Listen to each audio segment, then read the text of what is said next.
It was supposed to be a simple family gathering. A few relatives, some food, laughter, the kind of evening that felt familiar and comforting. I had been quiet lately, keeping my distance, because the truth had been gnawing at me for months. I had suspected her, pieced together late nights, hidden messages, and little lies that never quite added up. But until that night, I hadn't confirmed anything beyond a growing sense of unease. The house was buzzing with conversation when we arrived. Her family greeted us warmly, unaware of the storm that had been quietly brewing between us. I kept my smile polite, my tone casual, my eyes watching her carefully. She moved through the room, chatting, laughing, completely unaware of how close I was to seeing the truth laid bare.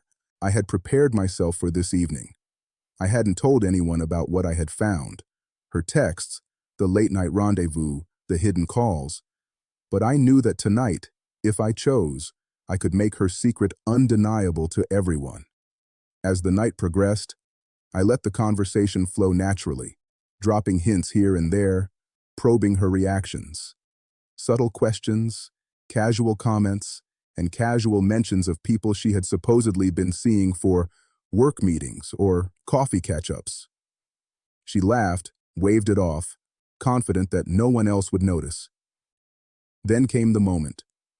Her cousin mentioned a restaurant we had all been to recently, and without thinking, she smiled and said, "Oh, that night, I was actually with someone else.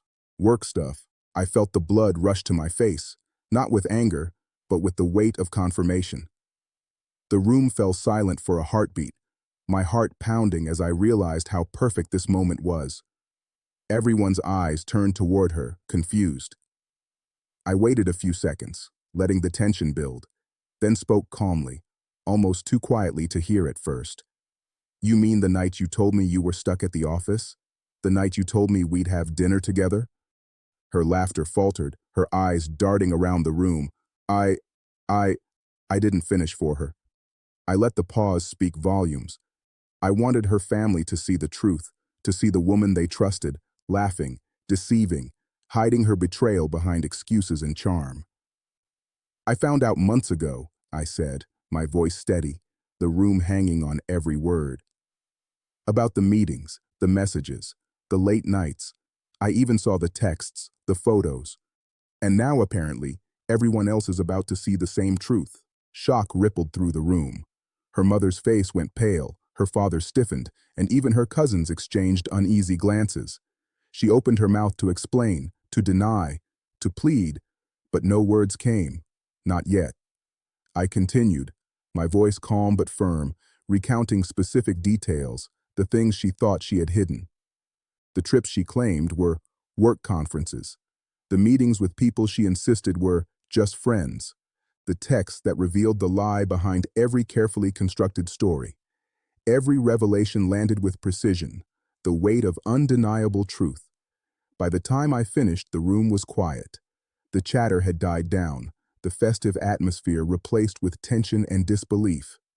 She was sitting there, frozen, finally confronted not just by me, but by everyone who had once trusted her, who had believed in her honesty.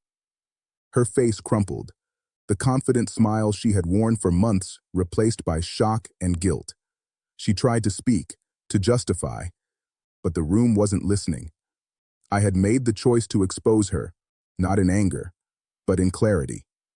I wanted her actions to have consequences, to let her see that deceit isn't invisible and that betrayal eventually catches up.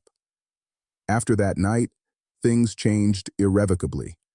Family gatherings became a minefield. Conversations had to be navigated carefully, and trust, once unshakable, was gone. I moved forward quietly, focusing on rebuilding my life without her, knowing that the exposure had been necessary, not for revenge, but for clarity. Betrayal is corrosive. It eats at trust, love, and comfort.